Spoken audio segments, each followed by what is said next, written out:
السلام علیکم، میں ہوں غوث سیوانی۔ حجت الاسلام امام محمد غزالی رحمۃ اللہ علیہ جیسی نابغہ روزگار ہستیاں صدیوں میں پیدا ہوتی ہیں۔ آپ نے علم کو جس بلندی تک پہنچایا اور جو علمی ذخیرہ اپنے پیچھے چھوڑا، اس کی مثال ملنی مشکل ہے۔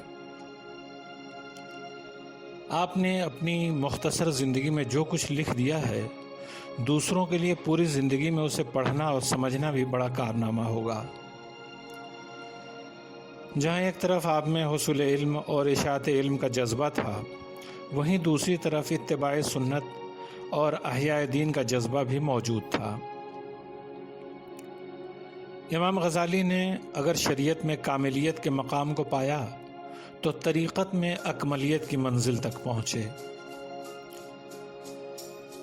امام محمد غزالی کا نام محمد بن محمد تھا اور کنیت ابو حامد تھی۔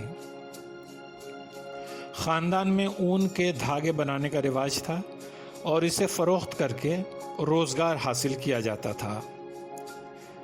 اسی مناسبت سے غزالی کہا جانے لگا۔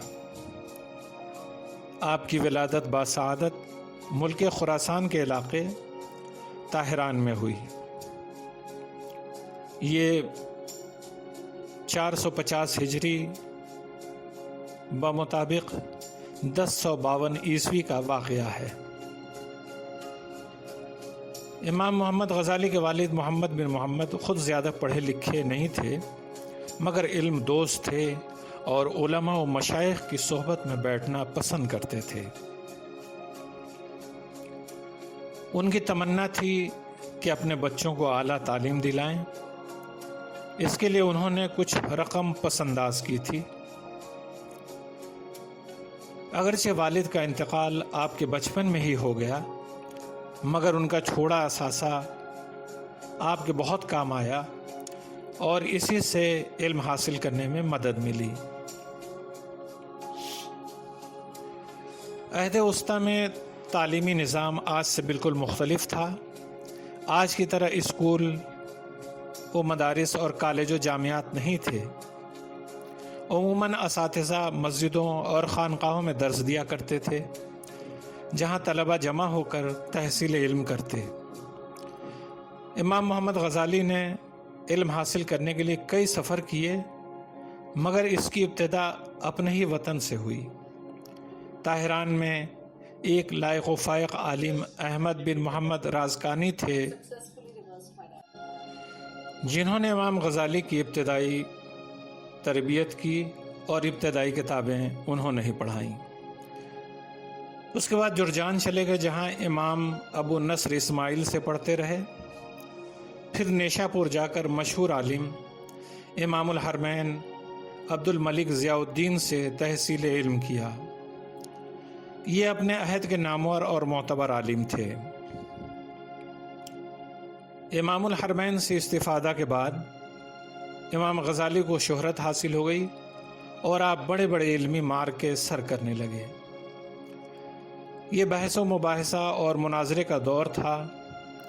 عام محفلوں سے لے کر شاہی درباروں تک مناظرے ہوتے تھے۔ مسلمان بھی مختلف مسلکی اور اعتقادی فرقوں میں تقسیم ہو چکے تھے اور ہر طبقے کا پسندیدہ مشغلہ مباحثہ و مناظرہ تھا۔ امام محمد غزالی بھی ان جلسوں میں مناظر کی حیثیت سے شامل ہوتے تھے اور آپ کو شہرت بھی ایسے ہی ایک مناظرے سے حاصل ہوئی جو شاہی دربار میں منعقد ہوا تھا۔ اس موقع پر بڑے بڑے علماء موجود تھے، مگر فتح کا صحرا آپ کے سر بندھا اور علماء نے آپ کے علمی مقام کو تسلیم کر لیا۔ امام محمد غزالی کے عہد طالب علمی کا مشہور واقعہ ہے کہ ایک بار آپ سفر کر رہے تھے، اچانک ڈاکوؤں نے حملہ کر کے قافلے کو لوٹ لیا۔ جن اسباب کو لٹیروں نے لوٹا ان میں آپ کے علمی نوٹس بھی تھے۔ آپ دوران سبق کچھ خاص تقریروں کو نوٹ کر لیا کرتے تھے تاکہ مستقبل میں ان سے استفادہ کیا جا سکے۔ آپ لٹیروں کے سردار کے پاس گئے اور اپنے اس نوٹ کو واپس مانگا۔ سردار نے یہ کہتے ہوئے نوٹس واپس کر دیے کہ پھر تم نے خاک پڑھا۔ اس واقعے کا آپ کے قلب پر زبردست اثر ہوا۔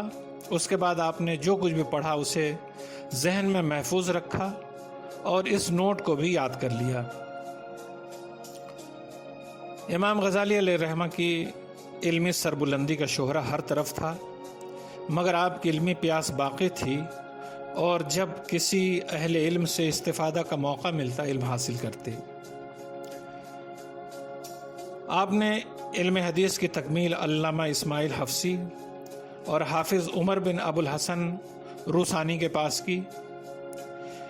یہ دونوں بزرگ اپنے عہد کے نامور اساتذہ حدیث تھے، اور علم حدیث میں ان کے نام کو سند کا درجہ حاصل تھا۔ ان بزرگوں سے آپ نے صحیح بخاری و صحیح مسلم پڑھی۔